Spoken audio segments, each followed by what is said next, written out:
that and being able to come through for your team in that moment? Yeah, I knew that he threw a lot of sliders to lefties, so I was just trying to see one up, and I got the first available to put in the outfield for a good runner with shoes to score the ball or score. You guys have been higher late in some games this year, and Dave's made the comment that you feel comfortable in that situation. Just felt like there was probably no panic in the dugout today. Yeah, there was no panic. We know what we can do, and once Souza got on and let off that inning with a hit, we knew that we had a chance to score and end the game. Parker, have you ever thrown an immaculate inning before? Yeah, that was a first for me. Yeah. Have you ever? I mean, like for any of you guys, have you ever been in a game at any level where you've seen that? That's the first time. It's pretty incredible. I think I've seen it once at the high school level, but never in college. That's pretty special. I mean, for you, Landon, or you, Parker, I mean, just to be able to throw 9 strikes in a row like that, obviously it's difficult. Why and how were you able to do that today?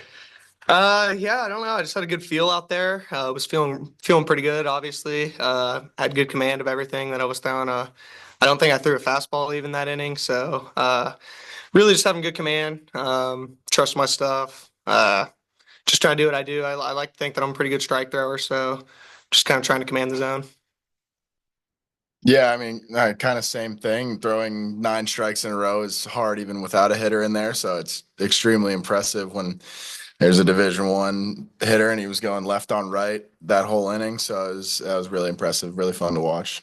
And then Logan, to see Nolan Souza get a hit after the struggles that he's had the last couple of weeks. How good did that feel to get that inning let off for you? It was awesome. We all know what he can do, and the struggles that he's been going through. It's not gonna be that long. He's good. He's a great hitter. We've seen it in the fall. We've seen it in the spring, and it was really good for him and really good for us.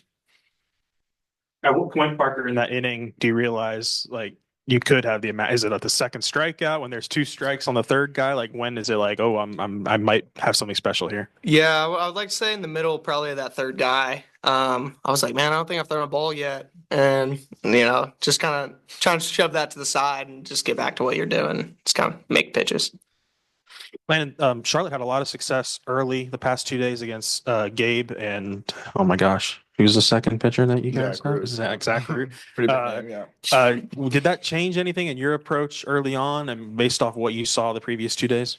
Yeah, so I guess that's kind of the upside of pitching on Sunday is you get to watch that offense twice before. And I thought the way Zach attacked them on Saturday was really impressive. And, he kind of set the standard for what I needed to do to have success. So I think it is quite an advantage to get to see an offense twice before you have to pitch. They were super aggressive all weekend. What was kind of the key for you limiting that? I knew they were free swingers early in counts. So if I could execute pitches 0-0, 0-1, they would get themselves out, and that's kind of what happened. If you try to nibble or leave it down the middle and 0-0 count, they'll hit it, and they showed that. So I just try to execute pitches early. Logan, you talked a little bit this weekend about enjoying playing the outfield, and it's kind of gotten you into a rhythm. Was there ever any frustration early in the season dealing with the hamstring injury and the slow start, or were you able to kind of stay calm and know that you were going to turn the corner eventually? Yeah, I've been through this before, so there wasn't really any panic. It was just trust the process and trust what Coach Bell is doing in the weight room with me, and then the trainers and my work that I've been putting in. So there wasn't really any panic. It was just trust process and trust what's going on. You said you've been through this before, and I think I've heard Dave say that you had some hamstring stuff that hampered you at TCU too. Is that right? Yes. My sophomore year, it was almost every other weekend, so that was kind of frustrating. So I've been through this, and just stay calm and trust the process and trust the plan. Okay, so Parker said he didn't realize what was going on until halfway through the last batter. Do you guys realize it earlier, and is it like a no-hitter where you don't talk about it? I mean, kind of take us through that. Yeah, I think after the first 3-pitch strikeout, everyone kind of thinks about it, it's in the back of their mind, and then the second 3-pitch strikeout, it's all right, this is a thing, but he's probably not going to do it, right? He's not actually going to get it done. And then 0-2 in the third batter, you're it's the biggest moment of the game. And at that point, it's everyone's screaming at him, and then he did it and came off the mound like a madman. So yeah, it's just awesome to watch. You don't see that every day for sure. What about in the field? Did you notice what was going on?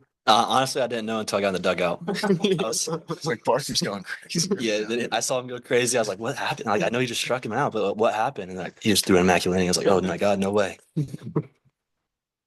All right, guys, appreciate it. Cool. Thank you. Thank you guys.